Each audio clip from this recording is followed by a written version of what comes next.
Let's go, Gamera! Gamera! Gamera! Gamera is really neat. Gamera is filled with meat. We've been eating Gamera. Shell, teeth, eyes, flames, claws, breath, scales, fun. いったぞついたぞゴーゴーゴー泣いているとね体当たり強いぞカメラ強いぞカメラ強いぞカメラ I'm here again with my boss, Ryan. Hello, hello. 1968's Destroy All Planets, Gamera versus Virus. Okay, so I definitely enjoyed it. It wasn't as action driven. It was a lot more like story building. There was a lot more, I guess you could say, aspects of like a child show, as Jack had mentioned while we were watching it. Something like Johnny Sacco almost. So it wasn't so much like the other two movies. It wasn't anything like those ones. Those ones were a lot more like action, a lot more brutal. Monster blood. Yeah, it was a lot more monster blood and stuff like that. Overall, I think I did enjoy it. It was a good story nonetheless. That final fight, it was a bit slower, but I did like the way that it turned out. Number one, like Ryan was saying, it is Gamera going full bore kids. They even had the theme song during the fight, which they didn't have in the other films. Mm-hmm. They had a lot more cut footage from other movies that they cut into this, and that's because of Japan in 1968. The movie industry was starting to hurt. Destroy All Monsters for Godzilla, which is a great film, did not do well. Part of the reason is because of Japan's losing of so many movie theaters at that time.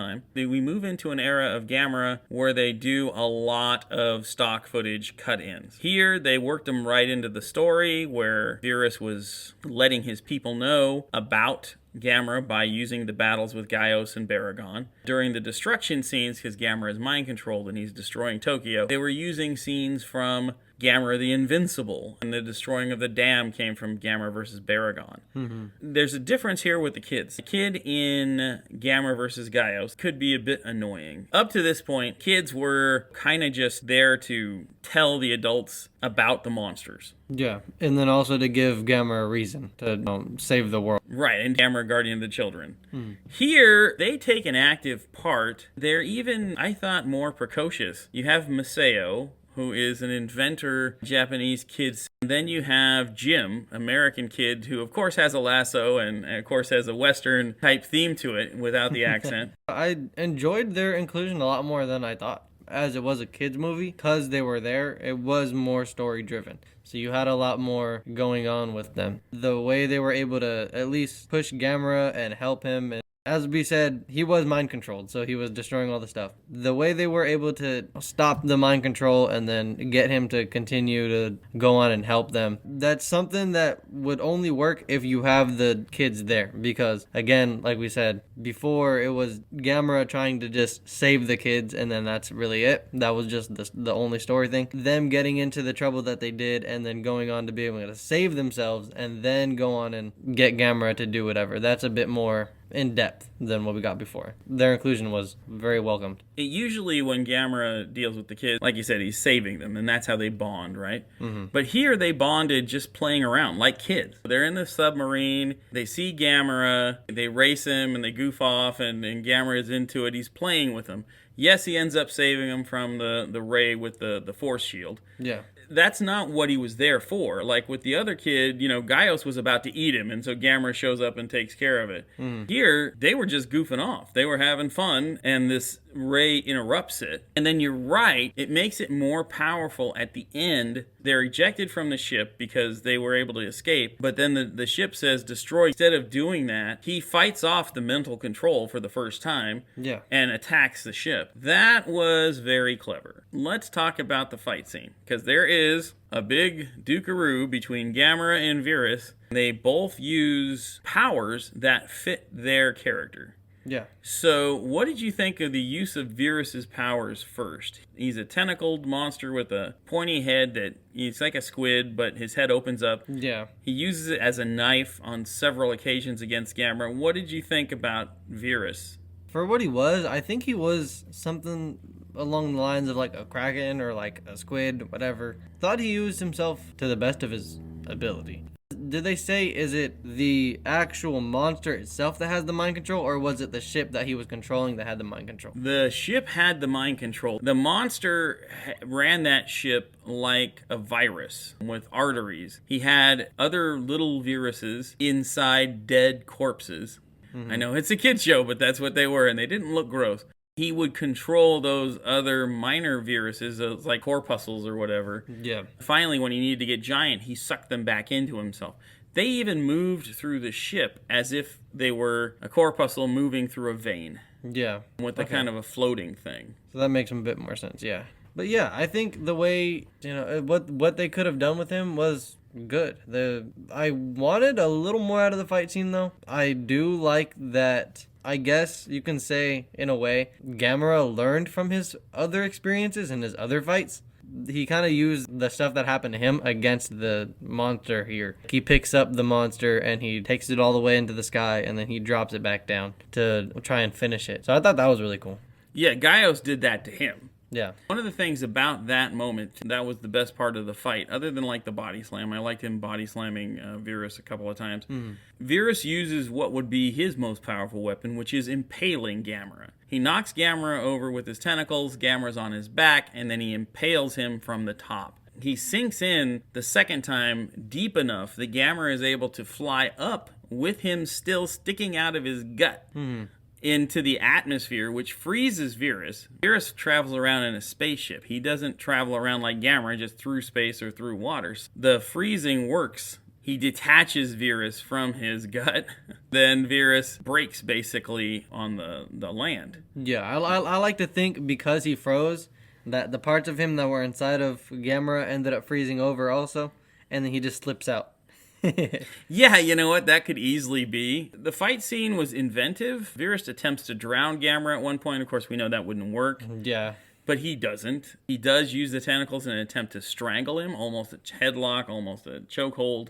Virus looked like he could win this fight. It's not nearly the brutality of the Gaios fight. It's not as close as, say, the Baragon fight was. Virus did look like he could win this fight. Maybe so. Okay, yeah. If he did a little more impaling, he probably could have. But we know Gamera is very, very resilient. Like, he got his arm cut off in one of the other fights. I think it was with Gaios.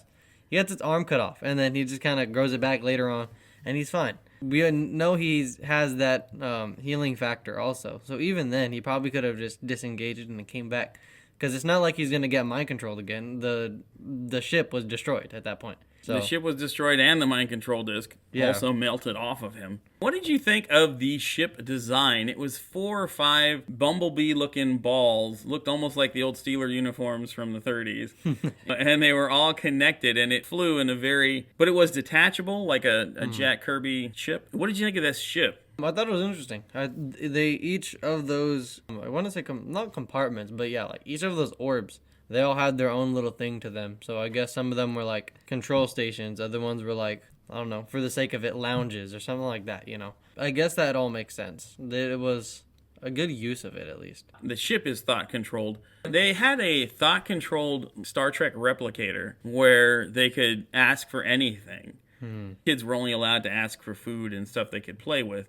But they end up using it to rewire the ship. But what did you think of that? The whole thing being thought-controlled. That's an interesting concept. You don't see much stuff like that. At least like a movie like this. It's not a sci-fi movie. It's a monster movie, I guess. That inclusion was pretty cool. I thought that was, like I said, an interesting concept. Being able to summon anything at your will. We were even joking about it. It was like at one point in the movie, the kids put their heads above each other. One peeks out from behind the wall, and then the other one peeks out behind the wall, and they look like Scooby-Doo. And just before that, they had asked for sandwiches, or at least one of the kids asked for sandwiches. Jim, the American kid. Yeah, he asked for a sandwich.